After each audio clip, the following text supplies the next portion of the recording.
One night in 1974, the fluorescent lights of a university library in Seattle flickered faintly as Karen wandered through the solitude of the aisles. She was a typical college student, focused, unassuming, and lost in the world of her books. The quiet hum of the library settled her nerves. She needed these late-night study sessions to stay ahead in her classes. But that night, her routine was interrupted. A man approached her, seemingly harmless, with a neat appearance and a calm, disarming smile. His arm rested in a sling, an obvious injury. He greeted her with a gentle voice, polite and measured. "Excuse me, could you help me carry these books to my car? My arm, it's in rough shape." Karen paused. It's late, she thought, but he seemed sincere, even vulnerable.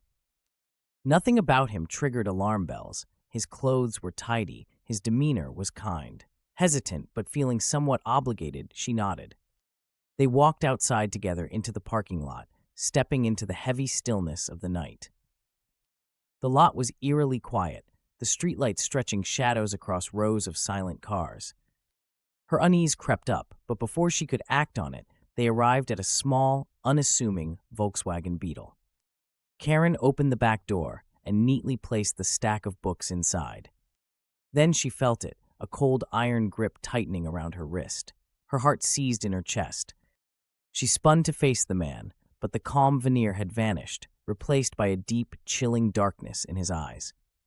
"Where are you going?" he asked, his voice now void of warmth. She opened her mouth to scream, but his strike was swift and her world faded to black. When Karen awoke, she was somewhere far worse, an abandoned cabin. Darkness engulfed her, save for the faint glow of moonlight seeping through cracked wooden planks. The air felt thick, heavy with isolation. Nearby, she heard soft breathing, the man's breathing. He was there, somewhere, close. But Karen was lucky, luckier than many others. Calmly and desperately, she worked on the ropes binding her wrists, wincing as they tore at her skin. Time seemed to stretch endlessly, every creak of the cabin threatening her failure. Finally, she freed herself. Spotting a back window, she made her move, swift and silent. Climbing through, she broke into a frantic run, the forest swallowing her movements as she pushed toward any shred of salvation. The road felt like salvation when she reached it, and an oncoming car stopped to her cries for help.